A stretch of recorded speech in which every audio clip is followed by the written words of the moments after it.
Jimmy, Mateo Mayorga, 5 Reasons Sports. The Nuggets' backline defenders have a ton of length, and guys like Gordon and Porter. How much did their impact affect you having a lower usage with the ball in Game 1? Not much. I just think I got to do a better job of getting the ball, demanding the ball, being more aggressive. That's just that, and that'll change come Game 2. Yes, they do have some really good defenders, but I've seen really good defenders before. Right here, Josh, in the front.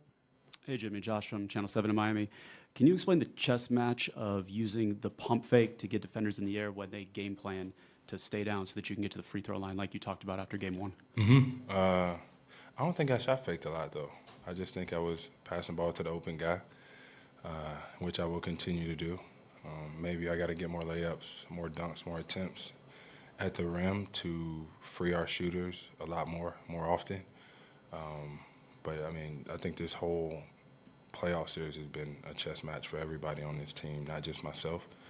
So, going into Game 2, whatever it takes to win, if I got to pump fake 5 times or 15 times, you just got to win. Vinny on the right side, fourth row. Hey, Jimmy, Vince Goodwill, Yahoo Sports. Michael Malone, after Game 1 and even a few minutes ago, said he expects you guys to play with a lot more force in Game 2. What does that mean for you? And secondly, do you feel like you have to be more aggressive, maybe take a couple of shots that are out of your character just to sort of loosen the defense? No. I'm going to continue to play the right way. I'm going to pass the ball to my shooters the way I have been playing the entire playoffs, the entire year. But, yeah, I think I got to be more aggressive, putting pressure on the rim, and I think that makes everybody's job a lot easier. They definitely follow suit whenever I'm aggressive on both sides of the ball, so I have to be the one to come out and kick that off the right way, which I will, and we'll see where we end up. Do you think you played passive in Game 1? Not at all. I think I played basketball the right way. Melissa here in the front. Hey, Jimmy. Melissa on Fox Sports. What's your process mentally to reset? Like, how did you spend yesterday? Well, my daughter's out here, so ripping and running with her. Played a lot of spades. Spades didn't go too well for me yesterday, now that I think about it. I'm going to do an escape room tonight. I think my guys went and saw Spider-Man today. Just doing normal stuff, because at the end of the day, I'm as normal as they come. It's not always about basketball. It will never always be about basketball. And that's how I regroup. I stay consistent in that because that's what I know I can fall back on. Me and my guys are going to love me whether I win or lose.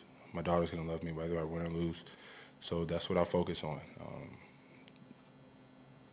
Nick, back right. Jimmy, Nick Friedel, ESPN.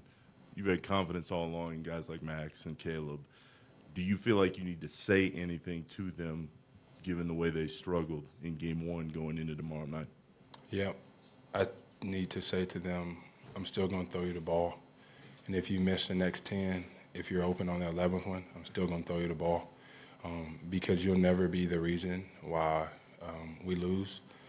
It's always a group effort, and I want you to take the same shots because they're going to be there, and we are going to throw you the ball, stay aggressive, because you've been the reason that we've won so many games before. You're going to be the reason that we win games now, and that's never going to change. I have a lot of faith in those guys. So I'm in their corner. Bam's in their corner. Spo, Coach Pat, everybody. So when everybody's in your corner, you only got one job to do, shoot the ball. Jason, back left. Jason Jackson, Miami Heat Broadcasting. Jimmy, despite the fact that Denver shot over 50%, you kept them 12 points beneath their playoff scoring average. Where do you build from there defensively? Do that again. Maybe hold them to 12 less points. Hopefully we can win a game. That's it. No matter how many points they score, we just need to score more, get some more stops, play harder, do things the right way. We're okay. We really are. We're very calm. We're very collected. We have so much confidence still. It's not going anywhere. We're going to believe in one another always, no matter what, home or away. And we still going to get 4. Alvaro, back left. Alvaro Martin, NBA Latin America and NBA Mexico. No two situations are the same, but you've had some roller coasters in this playoffs. What happens when the team wins 3 in a row, loses 3 in a row? What's the ecosystem amongst the players? Forget the coaches. How do you talk to each other? Who speaks up? Who listens, if at all? How does that work to get yourself set for the next game, whether you win or lose? I don't think too much has to be said. I really don't. Down 0-3 up 0-3 or 3-0, you got to get to 4. So it's never over. Nobody's ever counted out. You got to get to 4. Once you get to 4, it's over with. So down 0-1, we know we're going to get to 4. We're in there laughing and they're smiling, knowing that we could play better. We will play better. We have to be better if we want to win. So not too much is said. It's all about what we're going to do. Back row center. Katie Wingy, Altitude TV. Jimmy, how would you describe the Murray-Jokic duo and what they present on the floor? Tough. They do everything well. You got to guard both of them majority of the time with 2 people. And we got to figure that out because that's coming at us every possession, if not every possession, damn sure every other possession. We'll key in on it, we'll lock in on it, but it's tough no matter who it is. No matter who it is, guarding those 2 guys who are willing passers and can give you 50 on any given night, and then they got shooters everywhere on the floor. But you're going to have to do hard things to get where you want to get to. Got last 2. Michael here in the front and the back's left. Michael Pina, The Ringer. How would you assess Nikola Jokic on the defensive end? I think he does well for what he's able to do. He moves his feet well. He's constantly making guys make decisions whenever they get into the paint. And then his outlet passes from a defensive rebound are very, very, very elite that he's been doing his entire career. So, you know, as much as everybody looks at what he does on the offensive side of the ball, he's a hell of a defender as well. Last question, back left.